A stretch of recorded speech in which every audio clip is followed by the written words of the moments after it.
का दरवाजा, क्योंकि अभी वहां आखिरी पहरेदार खड़ा था। उसका नाम था सलार और उसकी आंखों में वही ज्वाला थी जो पुरखों ने छोड़ी थी। तलवारें थक चुकी थी, लेकिन उसका हौसला नहीं। दुश्मनों की सेना पहाड़ की तरह टूट रही थी, पर वह चट्टान बन खड़ा था।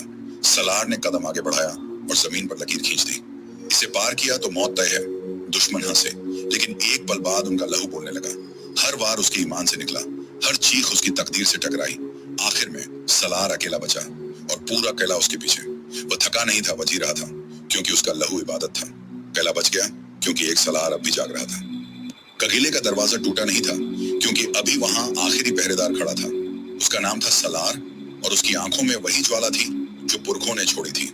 तलवारें थक चुकी थी, लेकिन उसका हौसला नहीं। दुश्मनों की सेना पहाड़ की तरह टूट रही थी, पर वह चट्टान बन खड़ा था। सलार ने कदम आगे बढ़ाया और जमीन पर लकीर खींच दी। इसे पार किया तो मौत तय है। दुश्मन हंसे, लेकिन एक पल बाद उनका लहू बोलने लगा। हर वार उसके ईमान से निकला, हर चीख उसकी तकदीर से टकराई। आखिर में सलार अकेला बचा और पूरा किला उसके पीछे। वह थका नहीं था, बची रहा था, क्योंकि उसका लहू इबादत था। किला बच गया, क्योंकि एक सलार अब भी जाग रहा था। कबीले का दरवाजा टूटा नहीं था, क्योंकि अभी वहां आखिरी पहरेदार खड़ा था। उसका नाम था सलार और उसकी आंखों में वही ज्वाला थी जो पुरखों ने छोड़ी थी।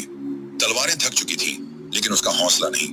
दुश्मनों की सेना पहाड़ की तरह टूट रही थी, पर वह चट्टान बन खड़ा था। सलार ने कदम आगे बढ़ाया और जमीन पर लकीर खींच दी। इसे पार किया तो मौत तय है।